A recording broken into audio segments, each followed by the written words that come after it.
Bienvenidos a su actividad síncrona número 1 de la unidad curricular Economía Política. Les habla la profesora Pilar Herrera Silva.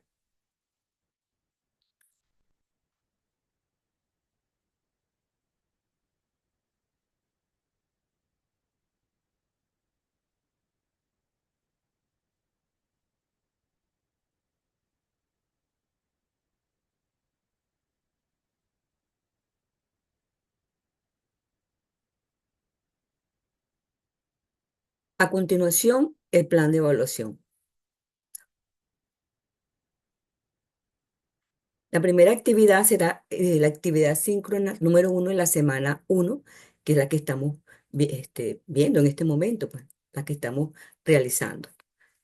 Luego, en la semana número 4, los estudiantes enviarán a la plataforma su actividad sumativa número 1, cuya unidad de competencia será, el estudiante está basada esa unidad de competencia en analizar los principales sistemas económicos a nivel mundial, las principales variables económicas, características y su comportamiento. Ese es el contenido que irá para esa evaluación. La evidencia de aprendizaje será un cuadro comparativo cuya ponderación será 25%. En la semana 5, el estudiante deberá visualizar la actividad síncrona número 2.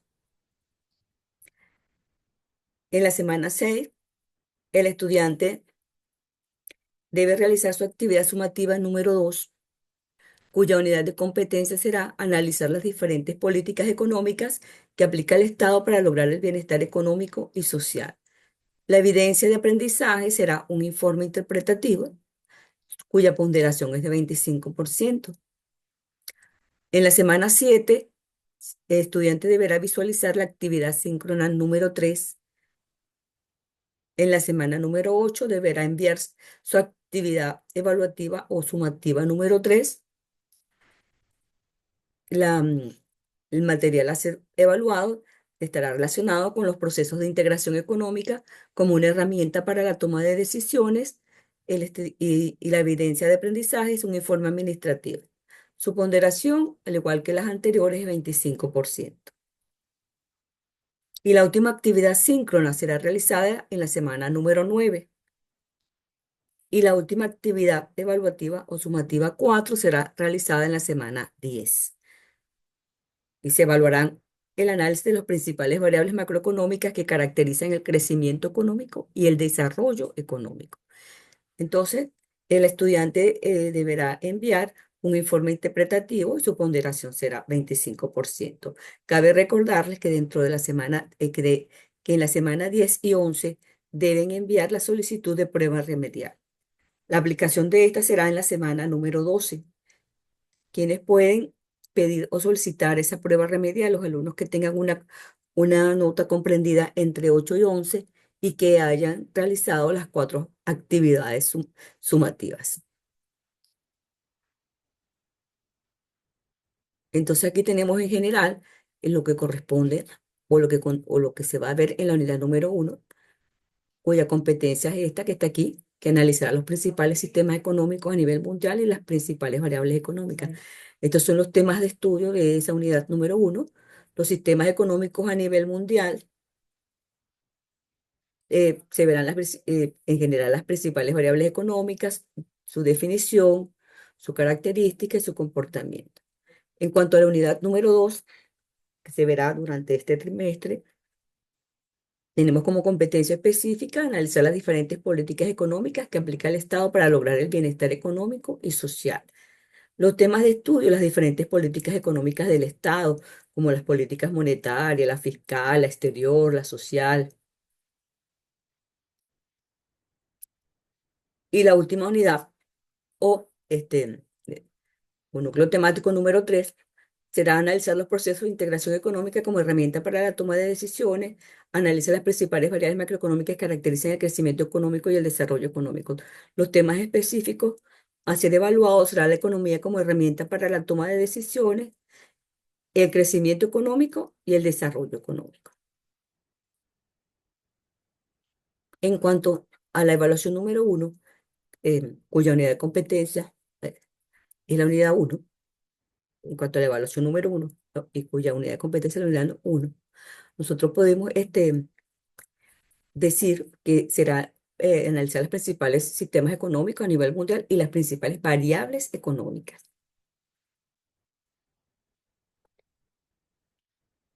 En general, la economía se basa en algo muy importante que es el principio de la escasez. Fíjense que según el libro Economía al alcance de todos, de Rubén Churión, él define de esta manera el principio de escasez. Cantidad de bienes económicos disponibles. Dice que la cantidad de bienes económicos disponibles son limitados, mientras que las necesidades materiales de la sociedad son crecientes e ilimitadas. Quiere decir entonces que desde la prehistoria, vamos a decirlo así, hasta nuestros días, las necesidades siempre han sido mayor y el crecimiento de la población también, en función de los recursos disponibles, desde el punto de vista histórico en el que tú te consigas. Y que el hombre siempre ha enfrentado los denominados fenómenos económicos, que son resultado de las diferentes actividades económicas que él realiza para poder satisfacer esas necesidades ilimitadas y en constante crecimiento, que a su vez deben ser satisfechos con unos recursos que son limitados o finitos. El hombre entonces se plantea qué y cómo y para quién producir, a pesar de que él ha utilizado su inventiva para poderle dar el máximo provecho posible a esos recursos limitados y satisfacer el crecimiento o producir en masa para satisfacer la cantidad de individuos que van creciendo cada vez más en la sociedad. Y ha incorporado técnicas productivas y avances, empezando desde la Revolución Industrial, donde incorporó nuevos inventos y nuevos procedimientos o técnicas de producción para producir y satisfacer a esa gran masa de población. A pesar de ello, el hombre hasta hoy día se le presentan esos fenómenos económicos que no son más problemas que debe resolver el hombre. Y estos problemas el hombre se tiene que plantear, como decíamos antes, qué, cómo y para quién producir. ¿Qué producir está en función de los recursos disponibles para toda sociedad? Toda sociedad se plantea qué recursos tenemos en este momento histórico disponibles. Disponemos de recursos tecnológicos, disponemos de recursos bélicos, disponemos de recursos naturales, en especial minerales. ¿Cómo producirlo? ¿Qué técnicas productivas tenemos, qué conocimiento o procesos productivos contamos para ello? ¿Para quién producir? ¿Nuestros mayores esfuerzos destinados para el consumo interno o para el consumo externo? Porque dependemos de las divisas y con ello reactivar nuestro aparato productivo interno. Entonces, tomando como base ese principio de la escasez, nos damos cuenta que el problema económico surge y este debe hacerse, y este para resolverse debe utilizarse o hacerse un uso eficaz de los recursos limitados para poder satisfacer las necesidades de esa sociedad. Pero Pero eso no queda allí, sino que el hombre ha idealizado diferentes maneras y ha llevado a cabo también diferentes maneras de cómo organizar sus ideas políticas, sociales y económicas de manera tal de que puedan resolverse estos problemas. Así como ha existido diferentes maneras de resolverlo como el esclavismo, el feudalismo, el mercantilismo. Hoy día podemos hablar de diferentes maneras o estructuras económicas para tratar de lograr esa satisfacción de las necesidades. Entonces, las estructuras políticas, sociales, económicas más usadas en la actualidad, podemos llamarlos sistemas económicos, están en función de algo que se llama el capitalismo, el socialismo, y el más actual de los tres se le denomina el sistema o socialismo liberal. Los tres, o mejor dicho, los dos principales, que es el comunismo y el socialismo, son estructuras diametralmente opuestas. Entre ellas no hay hay una cuestión común que es la manera de cómo resolver los diferentes problemas económicos. Hasta ahí estamos claros, esas diferentes maneras de cómo resolverlos. Tenemos que, por ejemplo, en el capitalismo, está basado en la propiedad privada, en la soberanía del consumidor, en el sistema de precios libres, en la formación de capital, a diferencia, por supuesto, del comunismo que busca la disolución de las clases sociales. Existe la asignación de los bienes y servicios a disfrutar por por las diferentes personas. Existe la- las empresas de producción social en general. Pero ¿cómo nosotros analizamos o cómo se sabe la evolución? Ah, bueno, y el socialismo liberal, que es un tipo de sistema el cual tiene tantas características del capitalismo como del socialismo. Ese sistema mixto se encarga de asignar los recursos, pero el Estado se encarga de asignar los recursos, ok, pero el Estado de interviene bien sea de una mayor o una menor medida y con ello, pues por supuesto, regular su funcionamiento, porque ese tipo de sistema tiene tanto características del capitalismo como del comunismo. Pero yo decía antes entonces que esa manera de saber cómo es la evolución de esas economías, saber la sanidad económica de cada una de ellas y que nos arrojen si hay crecimiento, si hay decrecimiento en esa economía y cómo va ella, esa economía. Nosotros nos apoyamos en una serie de valores, magnitudes o indicadores numéricos que reflejen esa situación. Esos indicadores numéricos o situación de rendimiento de ese tipo de sistema económico nos los dan las variables económicas. Esas variables económicas, ellas se pueden clasificar, vamos a decirlo así, de diferentes maneras. Bien sea según el análisis de su comportamiento, bien sea según su origen, según su naturaleza, desde el punto de vista del nivel económico. Tenemos variables macroeconómicas que siempre las estamos viendo en los periódicos, en las revistas, en la parte económica de los periódicos, en las revistas económicas, y que nos arrojan información de la producción en un momento determinado de una economía, en la economía de un país, bien sea tanto por nacionales como por empresas extranjeras, o solo por nacionales, diferentes variables que nos miden también el nivel de desempleo, esas variables económicas como el Producto Interno Bruto, la inflación, el desempleo, son claves para evaluar esa salud de esa economía.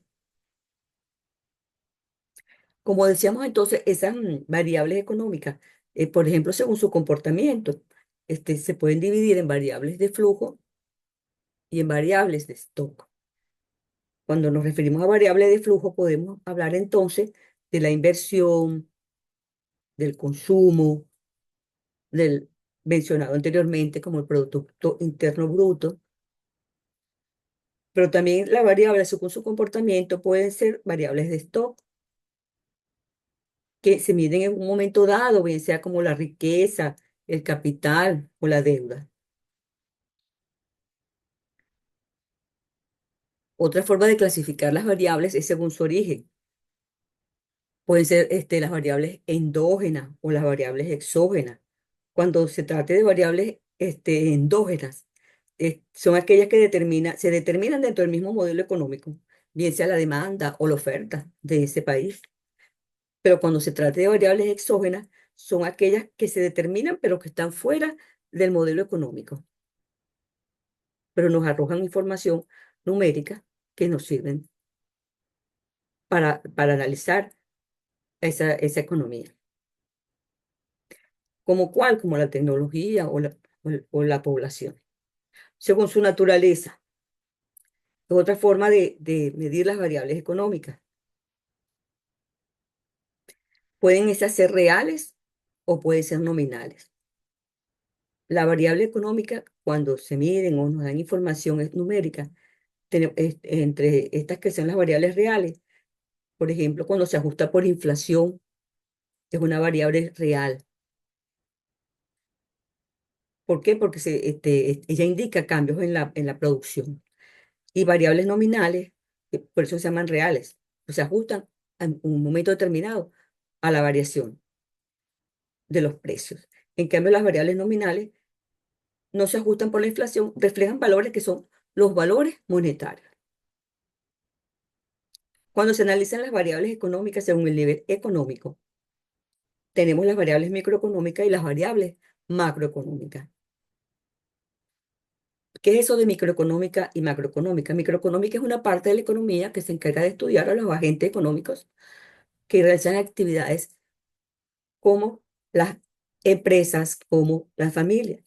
En cambio, las variables macroeconómicas son aquellas, mejor dicho, desde el punto de vista de la macroeconomía, aquella parte de la ciencia económica que se enfoca en el comportamiento de la economía en su conjunto.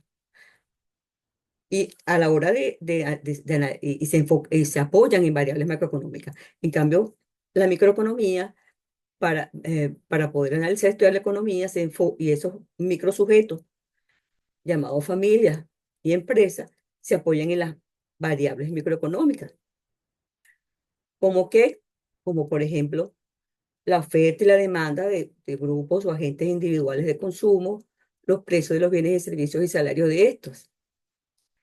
En cambio, las variables macroeconómicas, que son en las que se apoya la macroeconomía para entender en la economía en su conjunto, tenemos variables macroeconómicas como la tasa de interés, la inflación, el crecimiento económico, indicadores de comercio electrónico, los indicadores de comercio electrónico, el Producto Interno Bruto. ¿Cómo se podría medir desde el punto de vista de algunos de estos? Vamos a mencionar algunos de estos. Tenemos que el Producto Interno Bruto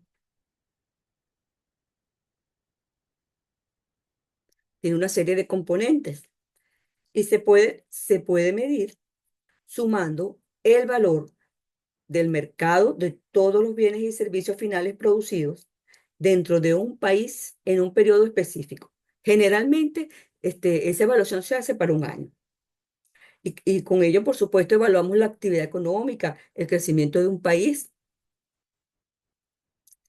Hay diferentes maneras de medir, a través del método del gasto, a través del método de la renta o a través del método de la producción. Cuando hablamos del método del gasto, pues por supuesto se debe sumar el gasto en bienes y servicios finales por parte de hogares, empresas, gobiernos y por supuesto el resto del mundo. Cuando es el método de la renta, se suman las rentas pagadas a los diferentes factores de producción, bien sean salarios, alquileres, beneficios. Y el otro método es el método de producción, que no es más que el valor añadido o la suma del valor del producto de todas las empresas en la economía de ese país en ese momento determinado.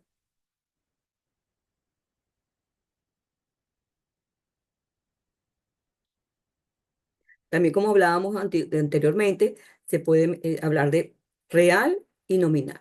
Aquí se está usando el deflactor, esta es la manera de medirlo, el Producto Interno Bruto nominal entre el Producto Interno Bruto real multiplicado por 100.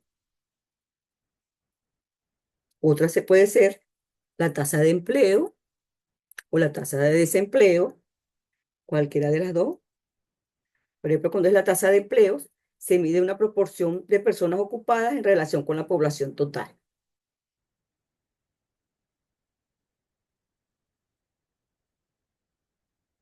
En cambio, cuando es la tasa de desempleo, es la medida proporcional de personas desempleadas en relación con la población económicamente activa. La población económicamente activa es aquella parte de la población que está en edad de trabajo o está en edad de trabajar. También hay otros factores que se pueden medir, como es la calidad del empleo, que evalúa los ingresos, la seguridad laboral, la protección social, el equilibrio entre vida personal y trabajo. También existe otra manera, de medir la productividad laboral, otra variable que mide la producción por unidad de trabajo, indicando la eficiencia del sistema laboral.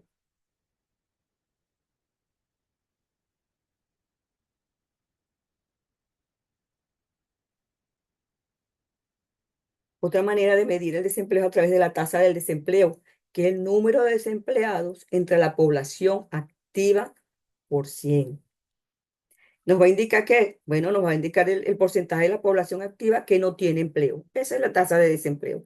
¿Qué nos indica? Indica el porcentaje de la población activa que no tiene empleo.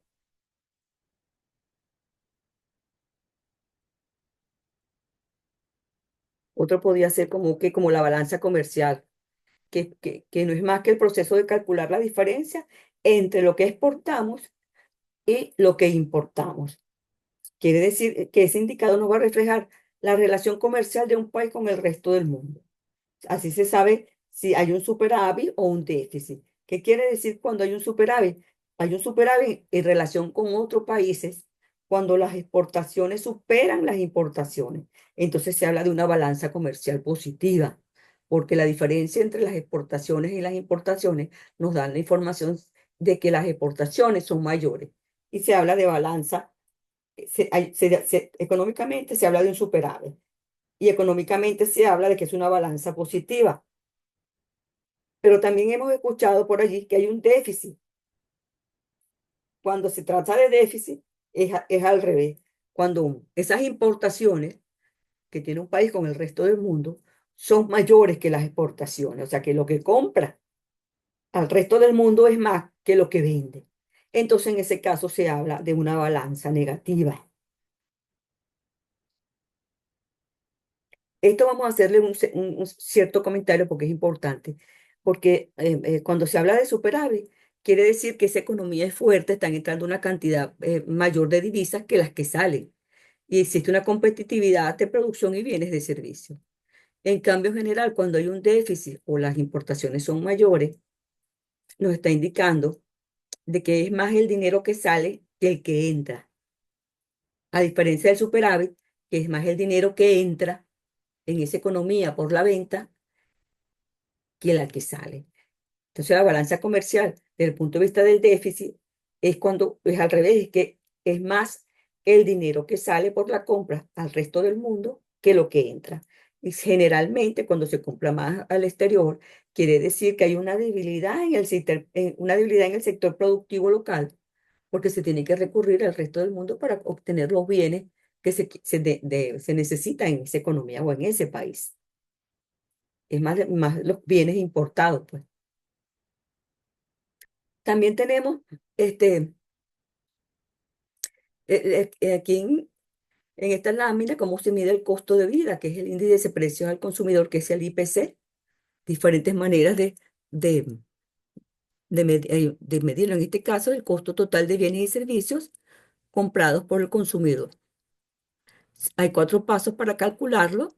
Primero se fija la cesta, en qué cesta, el conjunto de bienes y servicios que se van a evaluar o que se consumen en la economía de un país en ese momento que se está haciendo el cálculo. Se averiguan los precios de cada bien, pues se calcula el costo de los mismos en los diferentes momentos del tiempo que se está analizando. Se elige el año base que está determinado por el Banco Central de cada país y se calcula el índice. Y con ello se obtiene la tasa de inflación.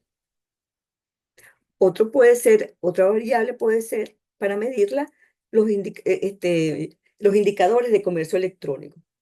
El indicador de esos de comercio electrónico no es más que son unas métricas que ayudan a las empresas a evaluar y mejorar su rendimiento online. Algunos de esos indicadores más importantes incluyen tasas de conversión, el valor promedio de la venta, también el costo de adquisición de los clientes, el retorno sobre la inversión. Existen ciertos indicadores o indicadores clave para ese rendimiento en el comercio electrónico, como es la tasa de conversión, la tasa promedio del pedido, el costo de adquisición del cliente, el retorno sobre la inversión, la tasa de abandono del carrito. Entonces, cada uno de esos, no, de estos indicadores clave también tratan del comercio electrónico como indicadores de rendimiento de ese comercio electrónico para evaluar el rendimiento de esas empresas desde el punto de vista online. ¿Qué van a realizar los estudiantes? Los estudiantes van a realizar un cuadro comparativo.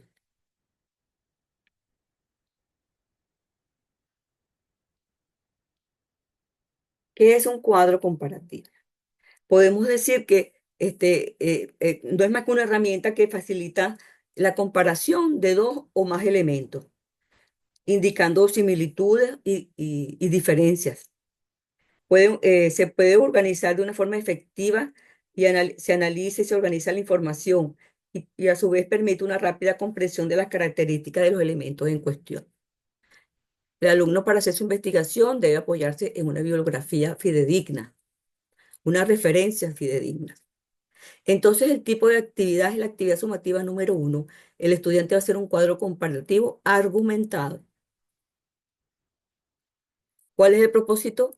Bueno, la unidad número 1. Temas de la unidad número 1. ¿Acerca de qué? Acerca de el Producto Interno Bruto real, el empleo, el desempleo, la balanza comercial y los indicadores del comercio electrónico.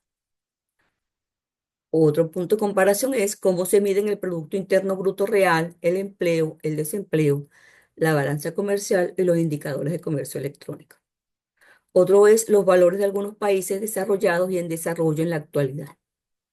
En función de esos valores de algunos países desarrollados y en desarrollo en la actualidad, y en función de esas variables que van a investigar, usted va a argumentar, va a sacar unas conclusiones producto de esa comparación de esas variables. Se va a considerar la redacción y la ortografía. Nótese que cada uno de estos criterios tienen una ponderación. El primer criterio tiene una ponderación de 15 puntos, el segundo de 25, el tercero de 25, el cuarto de 25 y la redacción y la ortografía de 10 puntos. Deben considerar, por supuesto, visualizar el video o la clase síncrona número 1. ¿Cuál es la ponderación? 25% del total de 100% a ser evaluado.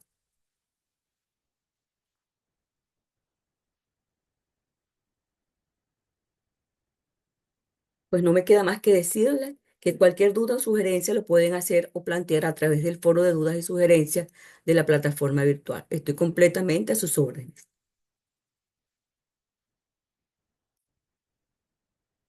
Me despido de ustedes y recuerden siempre, sueña, haz que suceda.